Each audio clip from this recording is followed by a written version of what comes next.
Assalamualaikum warahmatullahi wabarakatuh. Salam dan bahagia. Halo adik-adik semua, bagaimana kabarnya hari ini? Sehat? Alhamdulillah sehat. Pada kesempatan kali ini kita akan belajar tentang bagian-bagian tumbuhan. Apakah adik-adik semua sudah siap untuk belajar tentang materi hari ini? Sebelum ke materi, apakah adik-adik semua tahu apa itu tumbuhan dan kenapa daun itu berwarna hijau? Tetap semangat, manfaatkan kesempatan sebaik mungkin, jangan pernah menyia-nyiakan waktu, karena waktu sangat berharga dan tidak akan terulang di lain masa. Dengan pengetahuan dan pendidikan, kita menuju kemuliaan. Jadi, tumbuhan adalah makhluk hidup yang memiliki daun, batang, dan akar, sehingga mampu menghasilkan makanan sendiri dengan menggunakan klorofil untuk menjalani proses fotosintesis.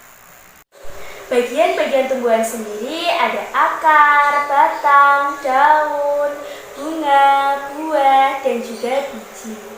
Akar adalah bagian tumbuhan yang berada di dalam tanah.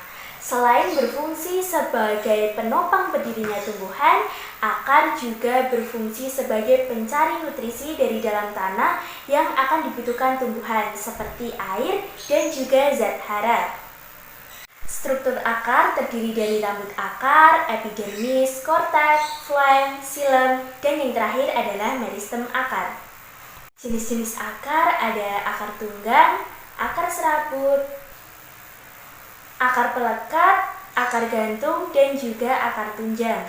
Fungsi akar digunakan untuk menyokong dan memperkokoh berdirinya tumbuhan, untuk menyerap air dan zat hara dari dalam tanah, sebagai alat respirasi pada tumbuhan bakau, dan sebagai alat penyimpan makanan cadangan pada umbi-umbian.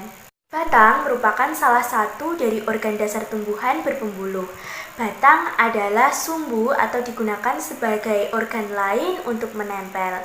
Batang ini membuat tanaman dapat berdiri dengan tegak. Batang berkayu misalnya adalah pohon mangga, pohon jambu, pohon jati, dan lain sebagainya. Pada batang basah biasanya terdapat pada tanaman bayam, tanaman kangkung, dan juga tanaman seledri. Kemudian yang terakhir adalah batang rumput. Batang rumput ini biasanya terdapat pada tumbuhan rumput teki, rumput gajah, dan juga rumput ilalang.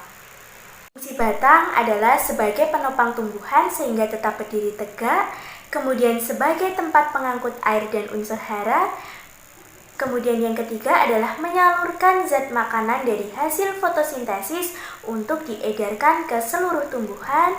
Yang terakhir digunakan sebagai penyimpan makanan cadangan pada tumbuhan sagu dan juga tumbuhan tebu. Daun adalah salah satu bagian tumbuhan yang tumbuh pada ranting. Daun ini berwarna hijau karena mengandung zat klorofil yang nanti akan digunakan sebagai bahan fotosintesis. Selain ada klorofil, dalam daun juga terdapat stomata yang berfungsi sebagai alat pernafasan tumbuhan. Macam-macam tulang daun ada yang berbentuk menjari, menyirip, melengkung. Kemudian macam-macam tulang daun, ada tulang daun sejajar dan tulang daun berduri. Biasanya tulang daun berduri ini kita temukan pada tanaman pohon cemara. Fungsi daun adalah sebagai tempat terjadinya fotosintesis tumbuhan, sebagai alat pernafasan karena terdapat stomata, dan sebagai alat perkembangbiakan pada tanaman cocor bebek. Bunga adalah alat reproduksi seksual pada tumbuhan. Pada bunga terdapat organ reproduksi berupa benang sari dan putik. Bunga termasuk cikal bakal dari biji, karena pada bunga terdapat proses penyerbukan yang nantinya akan menghasilkan biji dan akan menjadi buah. Pada bunga terjadi proses penyerbukan biasanya dibantu dengan serangga. Berikut ini adalah struktur dari bunga. Nah, sehingga dapat disimpulkan bahwa fungsi bunga adalah sebagai organ reproduksi atau tempat berlangsungnya penyerbukan dan pembuahan pada tanaman. Yang terakhir adalah buah dan biji. Buah adalah hasil dari pembuahan. Buah juga bisa digunakan untuk menyimpan makanan cadangan. Kemudian ada biji. Biji merupakan alat perkembangbiakan utama karena biji mengandung calon tumbuhan baru sehingga biji dapat digunakan untuk mempertahankan jenis tumbuhan. Sebelum mengakhiri pembelajaran pada pagi hari ini, Ibu mau bertanya, kenapa tumbuhan daun itu berwarna hijau dan apa nama alat pernafasan pada tumbuhan? Sekian materi dari Ibu, semoga dapat bermanfaat dan sampai jumpa di pertemuan berikutnya. Wassalamualaikum warahmatullahi wabarakatuh. Salam.